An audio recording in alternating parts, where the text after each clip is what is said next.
Hello, everyone, and welcome to the Golden Astrologer Podcast. This is Deb McBride, and I am broadcasting from rainy, lovely Escazú, Costa Rica, where rainy season is in full force, and it has rained every day this week.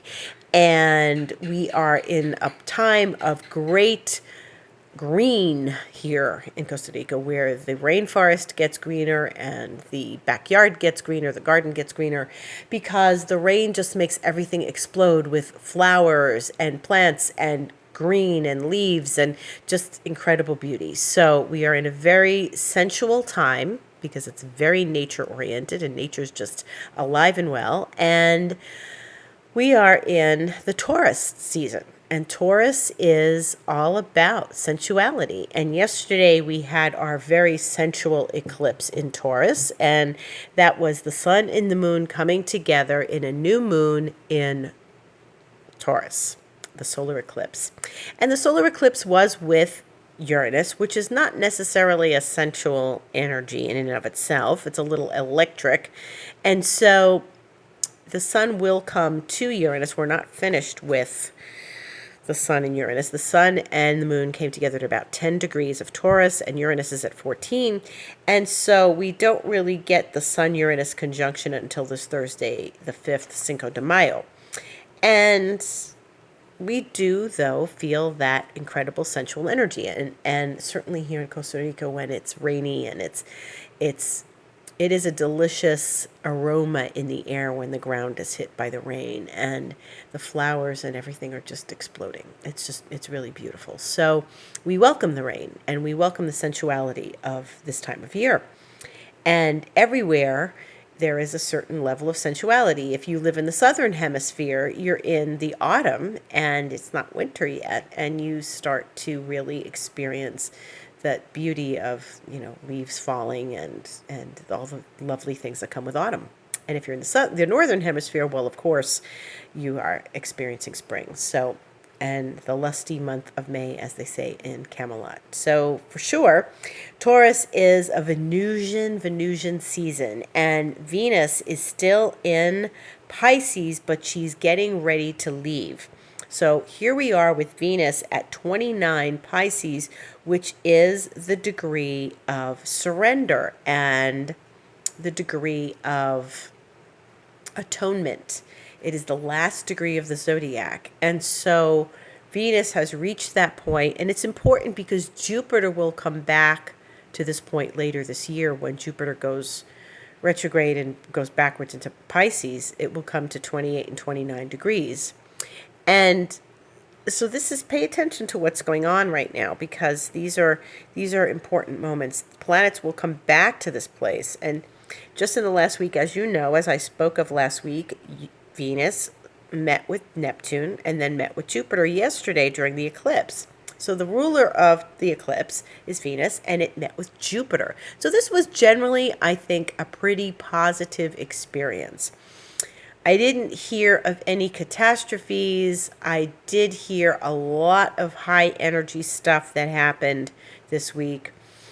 There were lots of emotions flying around, and it was a really busy week. I mean, eclipses do bring a lot of energy to the table. And as I've said before, they bring emotions to the table. And so people were feeling emotional this week, but also just really busy.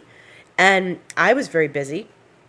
As I was healing from my cold, I was very busy, and I had lots to do. So it was good. It was very positive.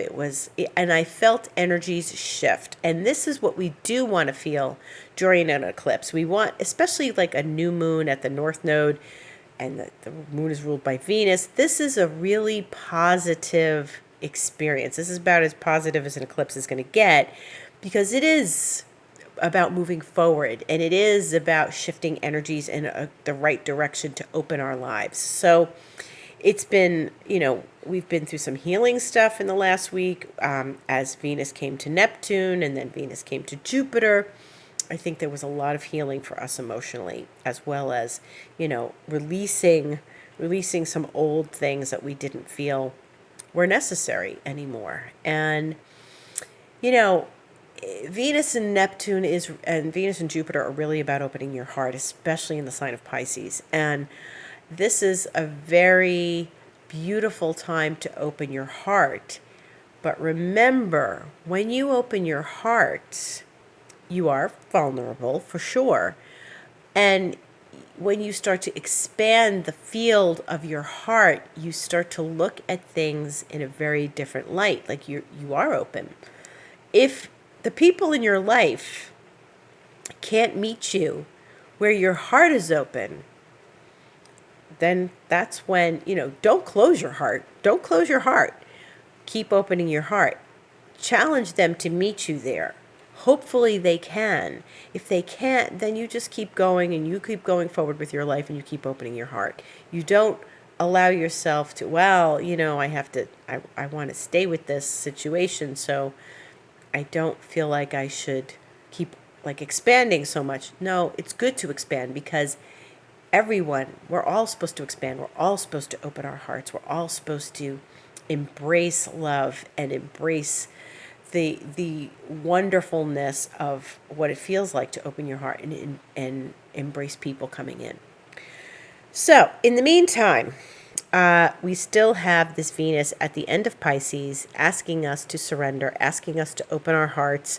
And then Venus will enter Aries tomorrow at 12:10 p.m. Eastern Time. She'll go into the sign of the beginning of the zodiac. She will enter the 0 degrees Aries world axis, and so there may be some very famous relationships we hear about in the news and stuff because 0 degrees is the world axis, and it's weird, like people who are typically in the news and typically on, in Hollywood or something, we may hear about some stories in that department, and it's fine. Venus goes into Aries and she'll stay there for several weeks. And it's not her favorite sign, but, it is a very active, forthright kind of energy. So Venus is going to move into fire, and so we'll have some fire in the sky because we don't have a lot of fire in the sky except for Chiron and Aries. Everything's in water. Everything's been in earth. We still have, as I speak, 4 planets in Pisces. So this is a very interesting time we've been through where, again, we missed some fire energy. And fire is what motivates us. Fire is what gets us to go forward. So Venus is going to go into Aries, and then eventually Jupiter is going to go into Aries because Jupiter is at 28 degrees of Pisces right now. So Jupiter will come to that place where it's, in that zone of surrender and atonement. And Jupiter there is saying it's all going to be okay at the end of the day, Jupiter going into those last degrees of the zodiac is saying, don't worry, let go, take the leap, go ahead, do it. Jupiter will come back here, as I mentioned. Jupiter will come back here later in the year when it retrogrades into Pisces again after it takes a bit of a tour through Aries. And we will have some fire for a while.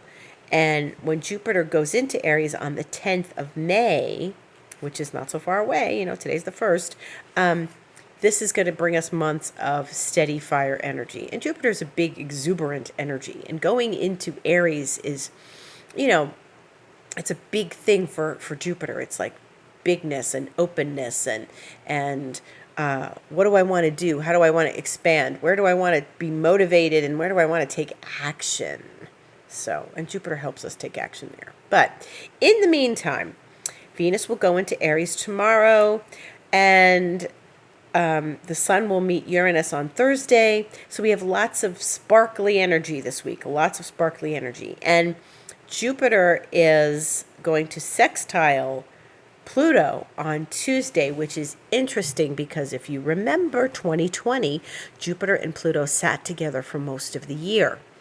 And that was that infamous conjunction of Jupiter and Pluto. And part of that was, positive for those of us who chose to go within and connect with new talents and creativity and places where we needed to expand our awareness and our sense of transformation.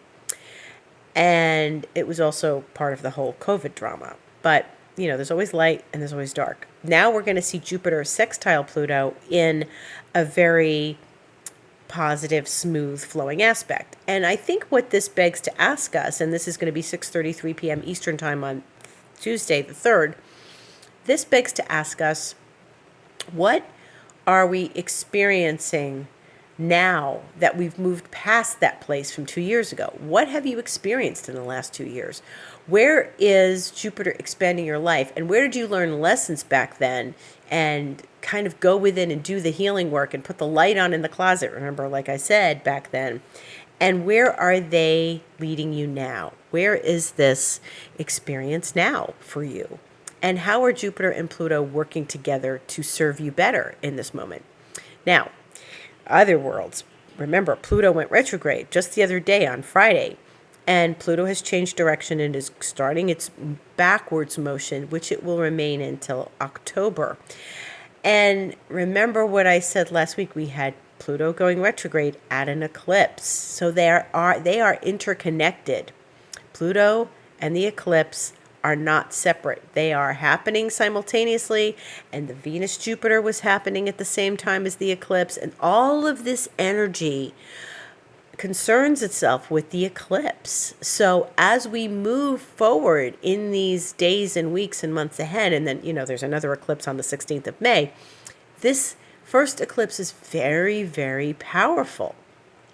And finally, when that sun comes to Uranus on Thursday, we're going to get another layer of this eclipse coming forward. The moon moved over Uranus yesterday after the eclipse, with 8 hours later or so, it moved over Uranus.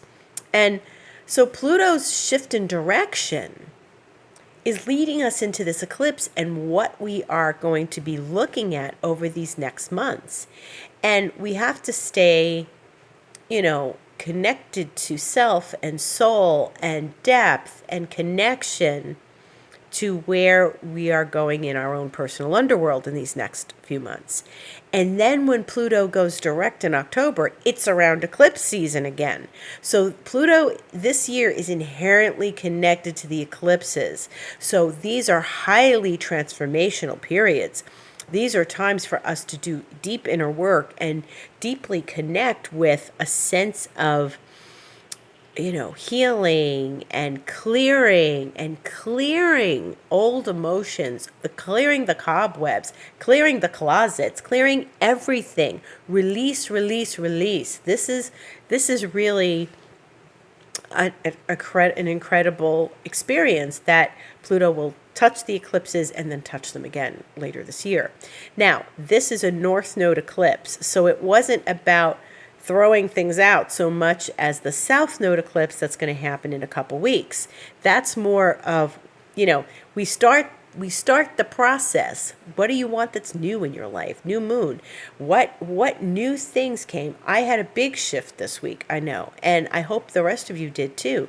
Energies were really in a place to shift in these last few days, and it was just so profound and powerful that we are all in a different place. We may not recognize where we are just yet, but it was really important to recognize that there have been shifts and changes.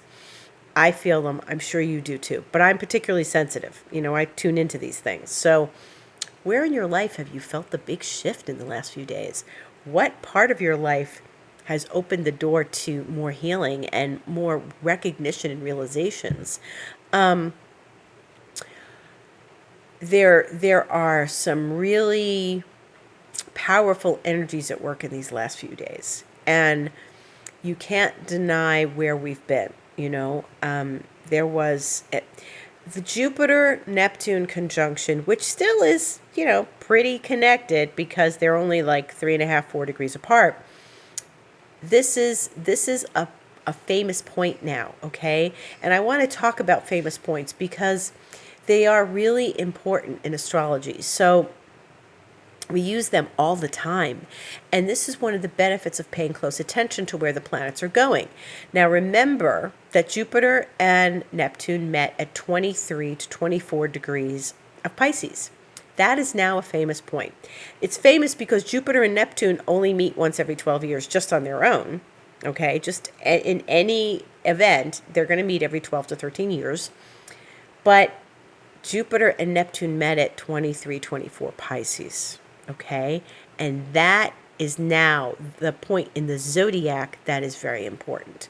So when things hover around there, if Mercury were to station there, if a planet tends to station there, and or if we have, say, another planetary thing like an eclipse there or something, it's going to trigger the memories of what these last few weeks have been for us in the world and for us in our personal lives. Anytime, and now we have 10 degrees of Taurus. Anytime 10 degrees of Taurus gets triggered, whether it's in your own personal chart, whether it's in your progressions, whether it's in the world at large, a chart that, like, there's another station of a planet or something at 10 Taurus. That's really important. That is now a famous point as well. When points keep getting touched, even if it's years later, like, for example, last week I was talking about that Saturn right now at 2324 Aquarius is where Jupiter and Neptune met up 12 years ago at the end of 2009, okay? A little over 12 years ago, 12 and a half years ago. So Jupiter and Neptune, even though they met there, you might have said then, okay, at that time, whatever was going on for you, whatever was going on at the end of 2009 for you, but now Saturn is at that place. So whatever was going on, Saturn is saying, okay, we're done. We have been through that. That lesson was big. What happened 2009, early 2010, whatever was going on, now Saturn's bringing that to a close. Okay? And then I mentioned also last week that Jupiter and Neptune, the time before that, in 1997, 12 years prior, they met at 22 Capricorn. Now, that was years ago.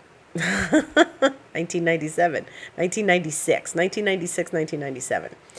And that was a point when Jupiter and Neptune met in Capricorn, and all those planets that conjunct at 22 in 2020 were moving over that same point. See, this is what you have to look at. This is one of the things that astrologers have to do. We have to look at where things meet and where other things are going to cross over those points.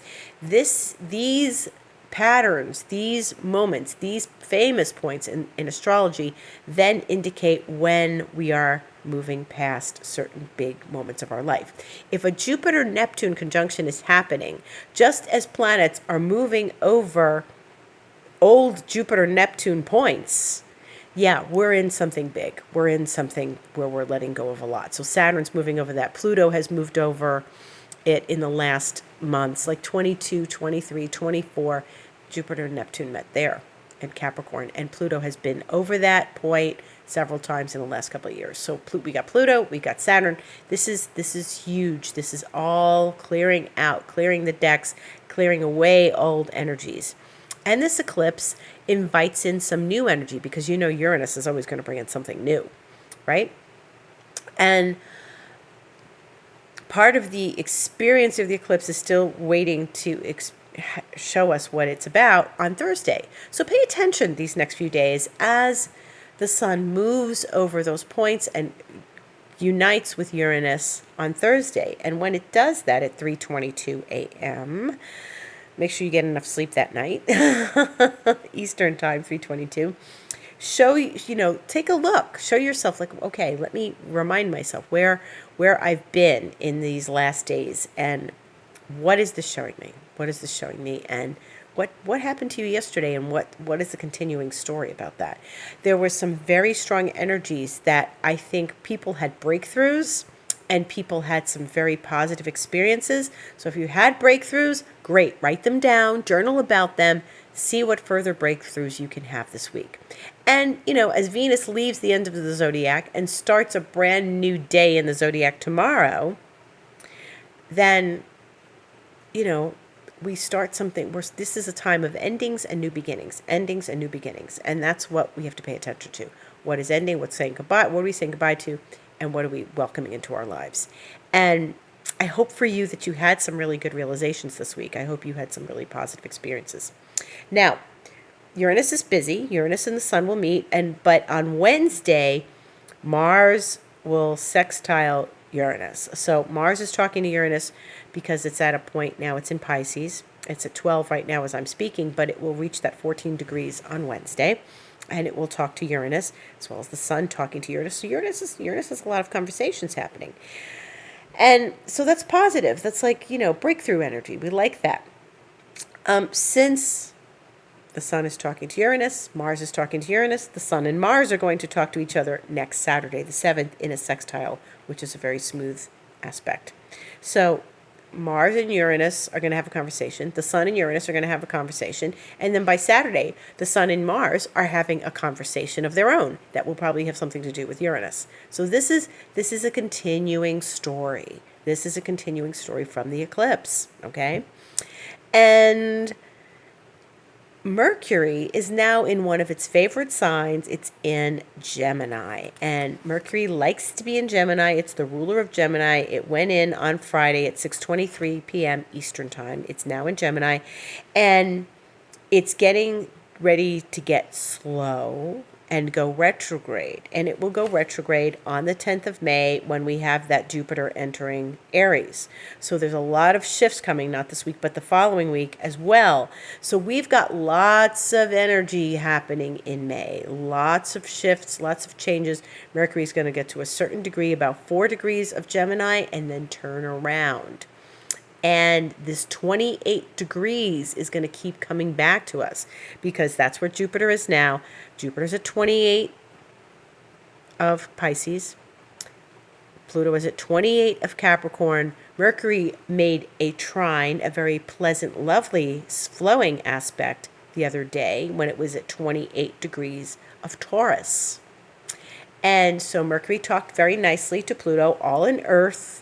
And then Mercury is going to go back to 28 degrees of Taurus, make that same aspect to Pluto, go back further to 26 Taurus, and then when it turns direct at 26 Taurus, it will make that trine to Pluto again as it passes 28 again. So 3 times Mercury will make a very smooth, lovely aspect to Pluto.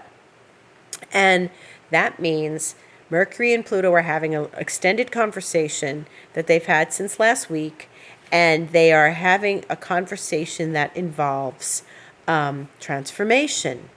And what about this transformation? What about this is connected? So now Mercury was talking to Pluto. Mercury was in Taurus talking to Pluto, and Jupiter was in the middle talking to both of them. So this is very interesting. There's a dynamic, there's a flow, it's smooth energy. It allowed for transformation to occur. I would say we had a lot of positive flowing energy that allowed the eclipse to bring changes and shifts to us that were going to be for our highest. Okay? So these are all connected. This 28 degrees is very important. 28 Capricorn, 28 Pisces, 28 Taurus. They're all in good flowing aspect to one another. And remember, Mercury's coming back to 28. Jupiter is going to come back to 28. Venus went over 28 in these last days because it met with Jupiter and Neptune. First Neptune, but then it went to 28 when it was coming with Jupiter yesterday. So this is all very interesting. 28 degrees is a very powerful point. It's the end of something and the beginning of something new. So Mercury is starting up some new cycles and coming back to talk to us about where these cycles are taking us and reminding us that we're in a new cycle. So whatever we experienced while Mercury was trining Pluto on Thursday is positive and taking us to the next level of the conversation at, in late May, early June, as Mercury comes back and has this conversation with Pluto 2 more times. Okay? Very interesting, very interesting. And later today, I'm talking to you now, and the moon is at 24 Taurus, and that means in about 8 hours from now, which is going to be in the middle of the night here, the moon is going to have that same conversation with Pluto that Mercury had. So we're rehashing some new things. Keep the flow moving. If you had some positive shifts in your energy and you had some realizations and recognitions, this was a great week to do that. And then you have this incredible bunch of energy and information, Mercury's information, that presented you with, a place of transformation. So what did you learn? What did you learn about yourself? What realizations did you have? What connections do all of these planets have to you? What is that 28 degrees about for you? What are you ending? What are you beginning? What have you healed and shifted in the last week that is so positive and has allowed you to move forward in a very positive way? Very important. And, we are going to be, now we've got one planet retrograde. Pluto is retrograde. The retrograde season is beginning. Eventually, other things are going to retrograde. Like I said, Mercury will be going soon. And in the meantime, Mercury in Gemini and Venus in Aries are going to speak on Thursday as the Sun and Uranus are speaking. So there's not like harsh energies this week. I think that's pretty good. I think we're moving into some good stuff right now. So let's enjoy this, because once we start to get into that second eclipse on, 15th, 16th, depending on where you are, it can be really like we've got some more tensions coming up then. Mars is going to be with Neptune. That's always a little bit of a strange energy. Like there's maybe something subtle going on, or something maybe a little behind the scenes going on. So we want to look at those things. But that's not just yet. We're looking at the positive energies still flowing from this past week. So we want to be in the mood. We want to be in this positive energy vibe that we've experienced. We want to keep opening the door. The doors are ready to keep opening for us. So if you're moving energy and you're realizing things and you're having epiphanies, fantastic. Allow those epiphanies to continue in this next week as we still connect with Uranus, as Venus gets electric with Mercury, and as Mars and Uranus meet, and as the Sun and Mars meet. This is really optimistic and positive. So keep moving forward. We have a lot of energy that's positive and moving forward this week. And you want to stay close to yourself and recognize where you've had some transformation and where that transformation continues to open and present you with new things. So it is a great time to clear out the old. It is a great time to clean closets, clean house, clean energies. And, eclipses, like I said, bring things to the table. We're still in the eclipse period. We are still reverberating from eclipse energy. There was some frenetic energy this week. Eclipses are high level, and they do ask us to kind of keep up with them. But there are moments when we have to stop. We have to stop, we have to remain grounded, and we have to get clear. We can't get carried away with eclipse energy, okay? We can't just get crazy carried away and just keep getting, run into a brick wall with ourselves, because if you keep getting frenetic and you don't stay grounded, you're going to slam into something. You're going to have an accident, and you want energy to be calm and focused. You can use this electric energy to transform your life, but you want to remain grounded, okay? Now, we haven't had any fire, and then we're going to start getting fire tomorrow when Venus goes into Aries. But the thing is, we are still in Taurus season, so we need to remain grounded while we allow ourselves to transform. Have one foot on the earth, one foot in this, socket of electricity we've got going on, but remain focused that we don't lose our head in the process. And I always say this around eclipses, and I said this last week: watch your temper, watch where you're going. I've seen some frenetic energy this week get people into a little bit of, a vibe, and it was too much for them. So you just have to keep moving and shifting and growing, but with your feet on the ground. Okay. And that's what's so important about this. So allow the flow of really good stuff to continue. Keep your head on straight. When Sun gets to Uranus on Thursday, we want to make sure that we're not losing our temper, okay? Especially when Venus goes into fire. It's like, you want to make sure that you're still grounded. We're still in Taurus. It's important to put our feet on the earth. And if you haven't been able to do that, if you haven't been able to put your feet on the earth and feel the vibes of the earth, then please do that. Go out and do that where you can. And hopefully where it is, it's not too cold where you are, where you can finally just go out and feel the warmth of the sun and connect with the rays of the sun. It's important. The sun is important during an eclipse. The energy is still high. Eclipse energy stays with us for a little while, okay? So allow the energy to bathe you in sunlight and not be frenetic in the process, okay? And that's about it. That was a quick half hour. Let's just look at where the moon is. The moon is now in Taurus. It will go into Gemini tomorrow morning at 6:47 a.m. after about a half hour void moon, a little more than a half an hour of a void moon. So it stays in Gemini with Mercury, which it will meet with Mercury at 11:05 a.m. Eastern Time tomorrow. And the moon will stay there and then go void in Gemini when it squares Jupiter on Wednesday the 4th at 4:37 p.m. and just be void for about 2.5 hours till it goes into Cancer at 7:05 p.m. Then it will go into Cancer, stay in Cancer Wednesday night, Thursday, Friday, and then go void on Saturday, trining Jupiter this time because Jupiter's still in Pisces at 6:26 a.m. and stay void just for an hour and a half maybe at 7:50 a.m. when it goes into Leo. And then it'll be in Leo for the rest of the weekend. So Leo's always a good sign to celebrate.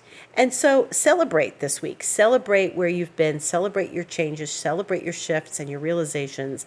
And keep your feet on the ground and just keep opening the door, saying yes, opening the door to the positive flow. Thank you for listening.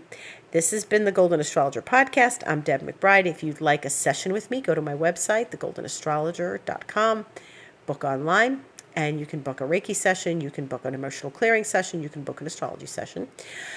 And if you'd like to stay connected to what the astrology is doing this week, day by day, just go to my Instagram, The Golden Astrologer.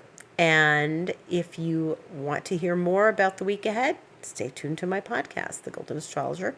And I thank you all for listening. Thank you for being there. Gratitude to all and love. Have a beautiful week.